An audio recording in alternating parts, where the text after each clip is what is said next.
August 13th, 2025, the news dropped like a penalty kick straight to the gut of Kenyan football.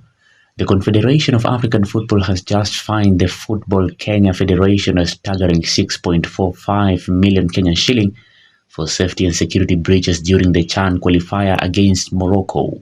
If that number doesn't hit hard enough, consider this. It is the second major fine in under 2 weeks. This isn't just about football. It is a slow-motion collision of sports management, political influence, and national reputation.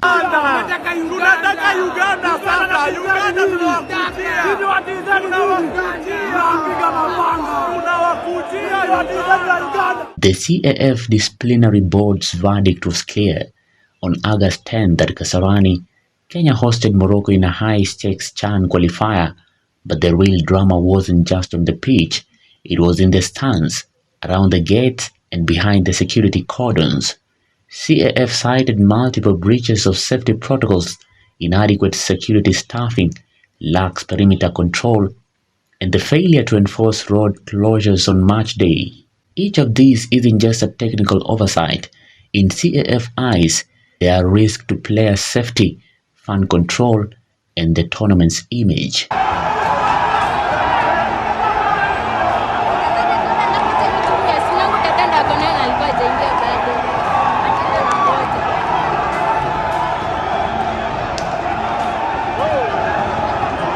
Picture this. It is August 10th, 2025, and Harambee Stars are facing off against Morocco at Kasarani Stadium. The stakes are high, and the energy is through the roof. But before the whistle even blows, hundreds of fans, dressed in jerseys, chanting and hyped, start storming the stadium gates. Barricades knocked down, security guards completely overwhelmed. Some fans didn't even have tickets. They broke through a gate, flooded the stands, and turned the stadium into a pressure cooker.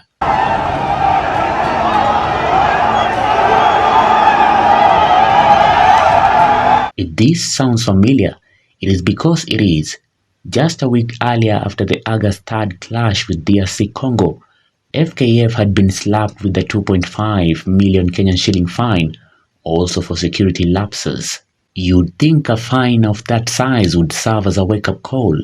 Instead, what followed was a deja vu on larger, more expensive scale. CAF have taken decisions to fine FKF for the last 3 matches, which is unacceptable. We appreciate the support our spectators have given Harambee Stars. We appreciate the many supporters who have attended our matches from the beginning, both at Nyayo and Kasarani. But we are disappointed a bit because of the few who have violated regulations to break into the stadium and force their way through. CAF regulations are very clear. If you don't have a ticket, even the local regulations are very clear. If you don't have a ticket, don't go near the stadium. Our fans have violated this.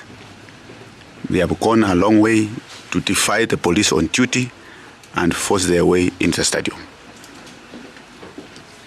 This is not acceptable.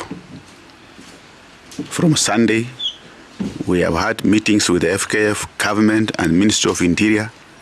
Last night and today we shall have another meeting to ensure that this bad behavior is not repeated on Sunday.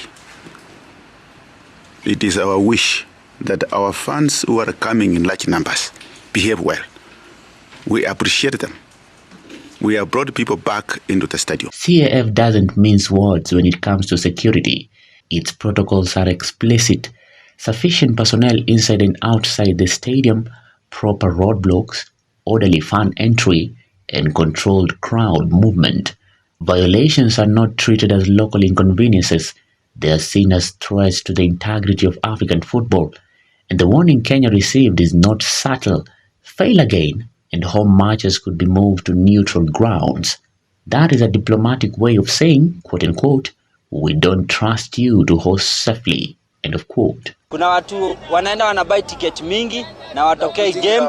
Ule mtu akona passion ya kukuja kuwatch game apati ticket, anaenda kwa online anapata zishachukuliwa zote sold out. So hiyo tuangalie. Kwanza ametuuzia moja 300, nikaenda nikatolewa. Tena nikarudi, nikauziwa tena ingine fake kama 3. Karibu 1000 nimeshaenda. Here is where the football meets politics. Stadium security in Kenya isn't just a FKF matter. It involves coordination with police, local administration, and even national government priorities. Political infighting, budget constraints, and slow bureaucratic response can turn a simple protocol into a headline, making a disaster. When those in charge of sports administration are also navigating political survival, the football pitch becomes another arena for power plays. Yet, 6.45 million Kenyan shilling is a lot, but the real danger isn't financial. It is reputational. Once CAF moves a game away from your home ground, the message to fans, sponsors, and rival nation is unmistakable. Your house isn't in order. That's a long shadow to erase, and it lingers longer than any fine. Any issues that go against their regulations.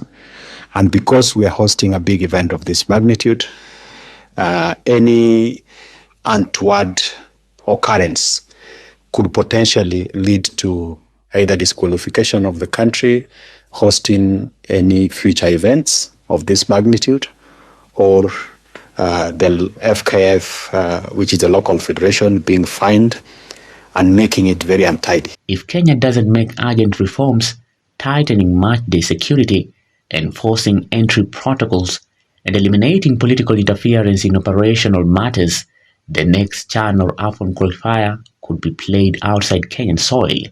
Imagine the national team chasing qualification without the roar of home supporters. That is not just a logistical loss.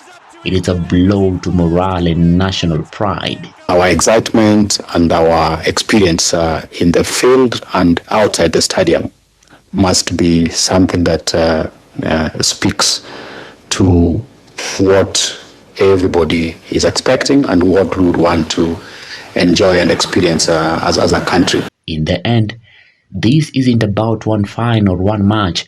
It is about whether Kenyan football leadership can protect both the sport's integrity and the country's standing. CAF has made its position crystal clear. The ball is now in FKF's court, and for once, they can't afford to fumble the pass. Stanley Mondi with a chance to shoot, takes a deflection, it's come the way of Ogam. Ogam turns left, fires home. Kenya lead, building up. For Maisha TV, I'm William Juma.